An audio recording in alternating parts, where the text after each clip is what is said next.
आ जाओ।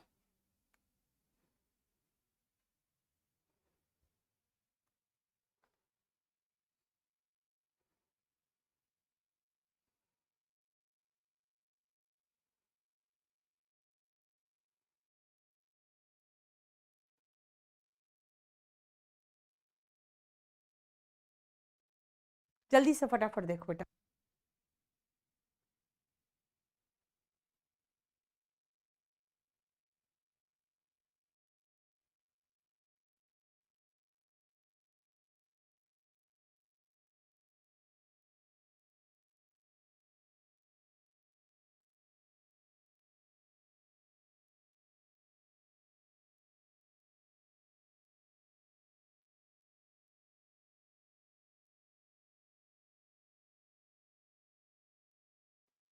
चलो आ जाओ। V2, मैंने क्या कहा बेटा, देखो क्या नहीं समझ में आया। मैंने ये कहा है आपको कि भाई प्रेजेंट टेंस की बात है कि मैं 10 बजे तक पढ़ती हूं और फिर सोने जाती हूं, है ना। तो सोने जाती हूं और 10 बजे तक पढ़ती हूं। भाई पढ़ती हूं तो बस स्टडीज लगाओ ना भाई। स्टडीज, शी स्टडीज क्यों आया? इसीलिए आया क्योंकि प्रेजेंट टेंस में हम प्रेजेंट इंडेफिनिट टेंस लगाएंगे। हम पास्ट का यूज टू क्यों लगाएंगे? याद रखना बेटा, यूज टू, यूज्ड टू ये पास्ट रूटीन के लिए आता है। Subject plus use to past routine के लिए आता है। प्रेजेंट रूटीन के लिए आपके पास नहीं है इसका कोई फॉर्म। प्रेजेंट रूटीन के लिए आपके पास एक टेंस है, प्रेजेंट इंडेफिनिट टेंस। चलो इसको देखो, अभी तुरंत करवाती हूं मैं।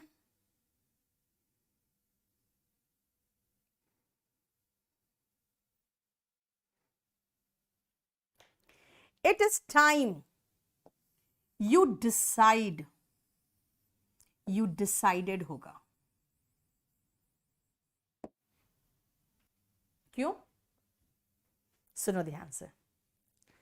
सबसे पहले जितने लोगों को मर्जी नहीं है समझने का, वो ऐसे याद कर लो। आपके लिए आसान तरीका जो मेरे वॉल्यूम 1 में भी दिया हुआ है, वो कहता है भाई इट इज टाइम या इट इज हाई टाइम के बाद अगर आपको सब्जेक्ट दिखाई दे तो उसके बाद वर्ब का सेकेंड फॉर्म लगा दीजिए। इट इज टाइम या इट इज हाई टाइम के बाद अगर आपको सब्जेक्ट दिखाई दे तो वर्ब का सेकेंड फॉर्म लगा दीजिए। वही किया, आंसर सही है ना। लेकिन भाई ऐसा क्यों हुआ ये तो पता होना चाहिए। वो इसका रीजन ये है कि मान लो रात को 2 बजे मैं आ रही हूं घर, और घर में एक छोटा बच्चा है और देख रही हूं वो खेल रहा है रात को 2 बजे।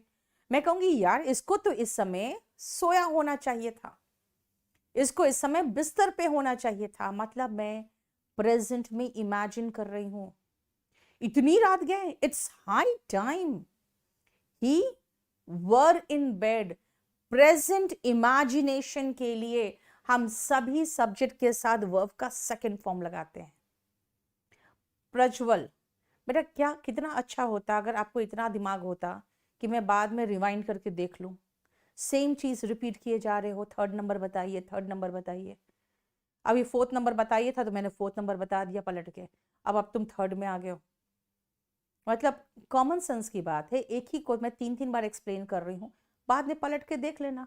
पूरा क्लास डिस्टर्ब किए रहते हो, आगे का कुछ समझ में भी नहीं आ रहा होगा तुम्हें क्योंकि तुम अटके हुए वहीं पर हो। मूड खराब कर देते हो तुम लोग पढ़ाने में। इट्स टाइम या इट्स हाई टाइम बताता है कि आप कह रहे हो भाई ये समय तक तुम अभी तक अब सोचे भी नहीं हो कि आगे क्या करना है। अभी तक तो तुम्हें सोच लेना चाहिए था, अभी तक तो ये प्लेस से तुम्हें जा चुका होना चाहिए था। इस समय तक ये मकान ढह जाएगा कभी भी, इस समय तक तो इसे रेनोवेट करा लेना चाहिए था। इसका मतलब मैं आपको सलाह नहीं दे रही हूं, मैं आपको सलाह नहीं दे रही हूं। प्रेजेंट में मैं इमेजिन कर रही हूं इस समय तक तो ये होना चाहिए था। इसीलिए प्रेजेंट इमेजिनेशन के लिए बेटा याद करो, बचपन में आप लोग ऐसे लिखते थे, if I were the prime minister of India, याद है, if I were the prime minister of India, बेटा वो आपको जो ऐसे होता था, आप लोग समझ नहीं पाते थे क्या पूछना चाह रहा है। वो पूछता था अगर तुम प्रधानमंत्री होते तो क्या करते। इसका मतलब इस समय प्रधानमंत्री होते तो हमें लगता था अच्छा अच्छा ये पूछ रहा है ना कि बड़े होके प्रधानमंत्री बन जाओगे तो क्या क्या करोगे, हमें ये लगता था ना। अगर मैं आपसे कहूं I wish if you were the prime minister of India, तब आपको इमेजिन करना पड़ेगा कि तुम अगर प्राइम मिनिस्टर की पोजीशन पे होते, यानी तुम नहीं होके नरेंद्र मोदी होते तो क्या करते। आया समझ में? इसीलिए ध्यान रखना, ये प्रेजेंट इमेजिनेशन बताता है, और प्रेजेंट इमेजिनेशन में सभी सब्जेक्ट के साथ वर्ब का सेकंड फॉर्म आता है, सिर्फ और सिर्फ वॉस को छोड़कर, सिर्फ और सिर्फ वॉस को छोड़कर। ठीक है,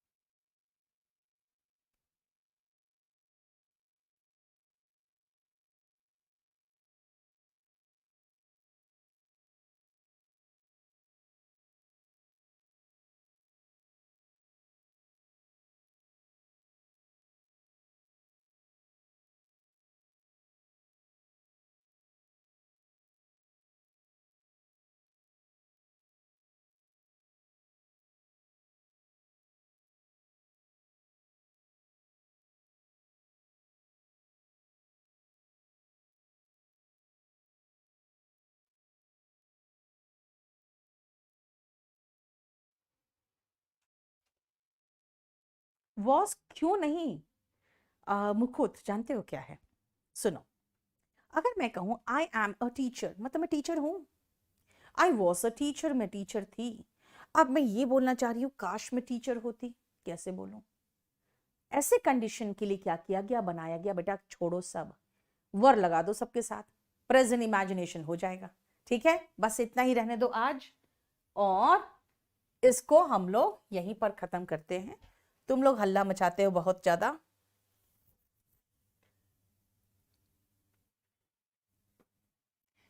हम लोग नेक्स्ट चलते हैं वोकैबुलरी में।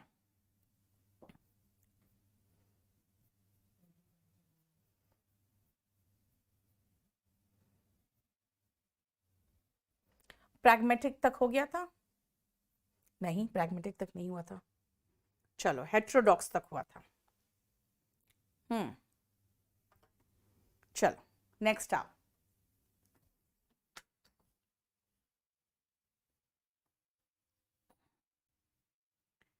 हाँ, क्यूजोटिक, ध्यान से सुनना। जानते हो क्यूजोटिक कहां से बना है? बेटा ये बना है, मैं आपको बताती हूँ कहां से। डॉन क्विजोट करके एक कैरेक्टर है स्टोरीज का, उसके कई सीरीज आए हैं स्टोरीज के। ठीक है, डॉन क्विजोट, यस जय शर्मा। देखो जय कितना अच्छा बनाया sentence. If I were the prime minister of India I would bring 1 lakh vacancies every year. बेटा 1 लाख वैकेंसी से भारत का नहीं बेड़ा पार होगा, समझे? चलो, स्वीपिंग जनरलाइजेशन का मतलब बेटा ये होता है कि मैं सबको खदेड़ के एक साथ समेट दूं, है ना? जैसे अगर कितनी महिलाएं करती है ना, सोनाली, सारे मर्द एक जैसे होते हैं, है ना, वो स्वीपिंग जनरलाइजेशन। चलो जय, मैं सब कुछ दे दूंगी बेटा, रुक जाओ ना, पहले ये खत्म कर लूं और उसके बाद ये उठा के फिर आप लोग के लोड कर दूंगी। ठीक है, ये वाला पीडीएफ अभी आएगा, रुको, ये पीडीएफ खत्म हो जाएगा उसके बाद आएगा ना। मैंने कहा डॉन क्विजोट एक आदमी था जो एकदम बहुत सारे कहानियां पढ़ा, बहुत सारी कहानियां वीरता से रिलेटेड, फिर वो हो गया पागल। जब वो पागल हो गया तब उन्होंने, ये मैंने शायद पढ़ा दिया था आपको, जब वो पागल हो गया तब उसने क्या किया, ऐसे ऐसे आइडियाज बनाता था कि लगता था कि मतलब ऐसे आइडियाज जो बहुत ही आइडियलिस्टिक होते थे, सिद्धांतवादी होते थे, लेकिन टोटली इम्प्रैक्टिकल होते थे, है ना? क्यूजोटिक का मतलब है इम्प्रैक्टिकल, ये मैंने करा दिया था। और प्रैग्मेटिक का मतलब है प्रैक्टिकल। अब आओ नेक्स्ट पॉइंट पे। नेक्स्ट, शिवलरी। शिवलरी का मतलब क्या है, ध्यान से सुनना बेटा। जनरली जानते हो शिवलरी से लोग ब्रेवरी, वैलर ये सब जोड़ लेते हैं, ठीक है। एक मिनट रुकना बेटा।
चलो, शिवलरी का मतलब मैंने दो और लिख दिया है, लेकिन शिवलरी का एग्जैक्ट मतलब क्या होता है समझो ध्यान से।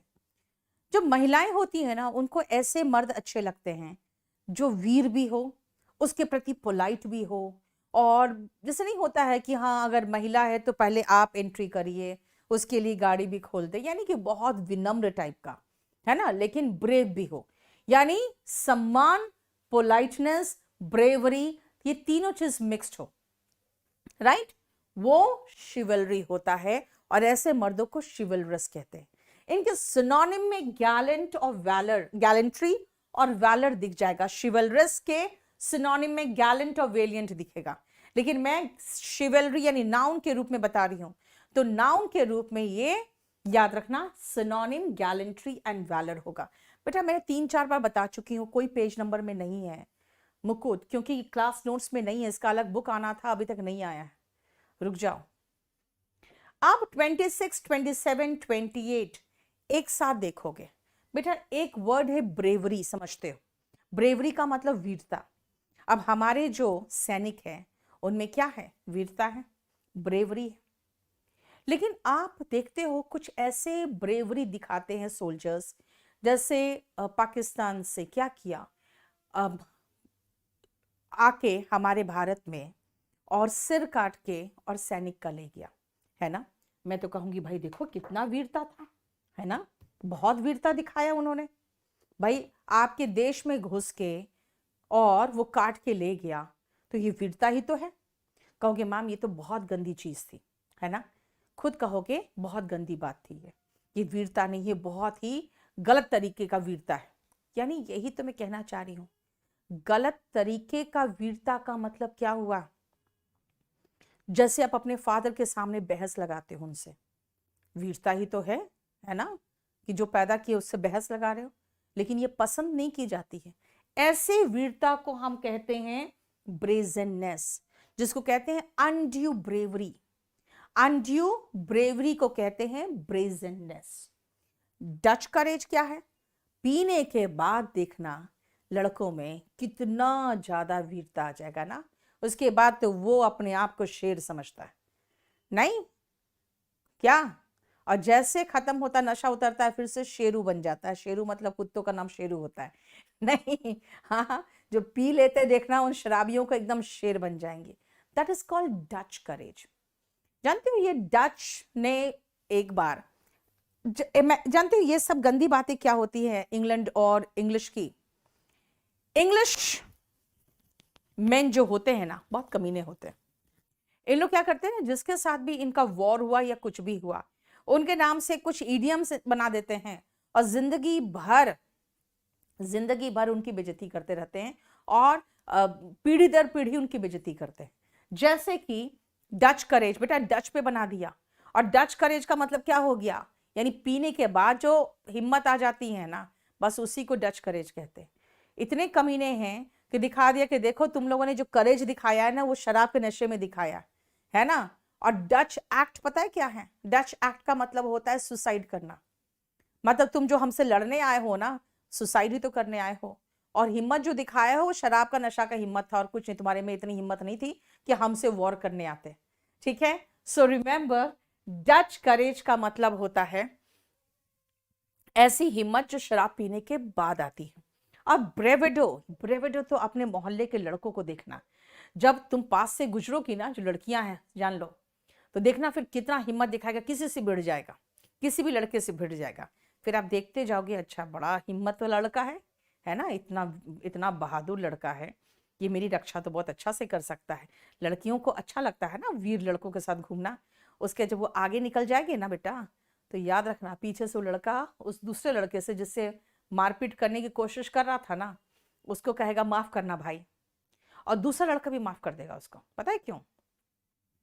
मैंने अभी थोड़ी देर पहले कहा था ना, सारे मर्द एक जैसे होते हैं। क्योंकि दूसरा लड़का भी समझता है अच्छा ये लड़की को इंप्रेस कर रहा था इसलिए मुझसे भिड़ा है ना। तो वो समझ सकता है, भावनाएं एक दूसरे की समझते हैं लड़के। वो क्या है, वो ब्रेविडो है। ब्रेविडो बना है दो वर्ड से, एक तो ब्रेव से यानी वीरता से, और एडो का मतलब होता है कुछ ज्यादा ही दिखावा, है ना, जिसको कहते हैं ना मच एडो अबाउट नथिंग, दिखावा। ठीक है, एडो का मतलब देखो क्या है। भाई माफ करना, बिल्कुल सही कह रहे हो राहुल, ऐसे तुम लोग कहते हो भाई माफ करना।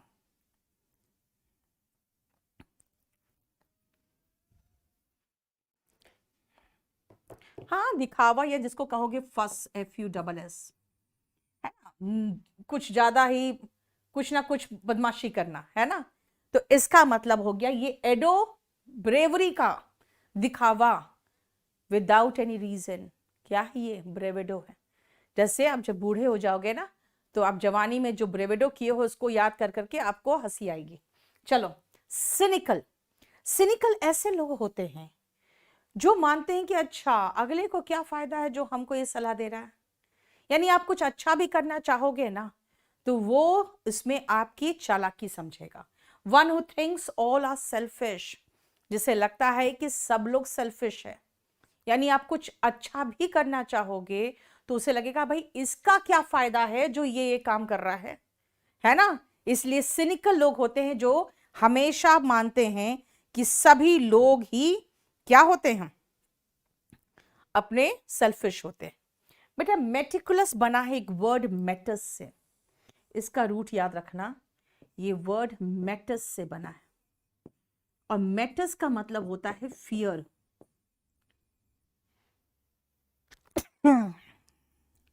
फियर,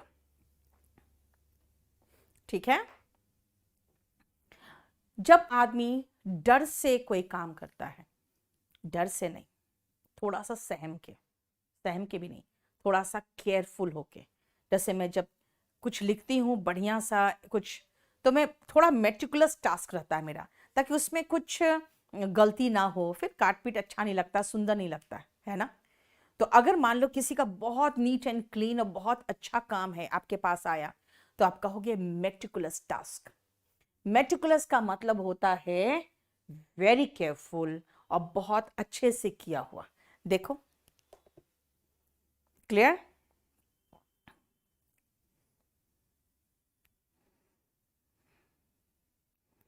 मेटिकुलस का क्या बोल रहे हो?